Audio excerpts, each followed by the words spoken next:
हे चंदनाचं झाड आहे. तर चंदनाचे 2 प्रकार सांगितलेत आयुर्वेदामध्ये. हा पांढरा चंदन, सॅन्टॅलम अल्बम असं म्हटलं जातं, पांढरा चंदन किंवा श्वेतचंदन. आणि दुसरा एक जो चंदन येतो पुष्पा मूव्हीजमधला, तर तो म्हणजे रक्तचंदन, टेरोकार्पस सॅन्टॅलिनस. तर या वनस्पतीची लागवड करायची असेल तर त्याच्या आजूबाजूला टणटणीची झाडं लावायची खूप सारी. जसं की आता बघा इथे टणटणीचं झाड आहे, इकडे पण आहेत टणटणी म्हणजे घाणेरीची रोपं.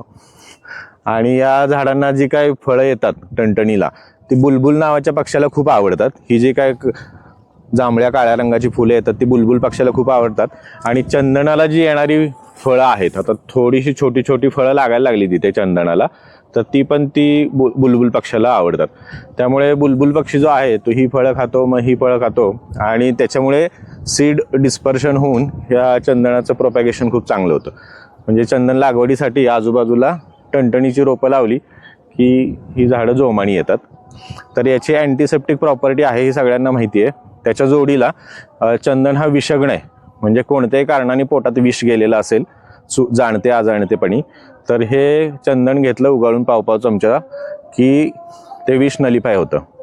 अँटीसेप्टिक प्रॉपर्टी आहे. चेहऱ्यावर चंदनाचा लेप केला की चेहऱ्यावरचे डाग, सुरकुत्या निघतात आणि रंग उजळतो, प्रभाव वाढते. लघवीला जळजळ होत असेल, लघवी तुंबत असेल किंवा हळूहळू लघवी होत असेल, ड्रिबलिंग मिक्च्युरेशन आपण जे म्हणतो ते, तर त्याच्यामध्ये चंदनाचा गंध पाव चमचा पाण्यातून घेतला की लघवी स्वच्छ होते, शरीरातली उष्णता कमी होते.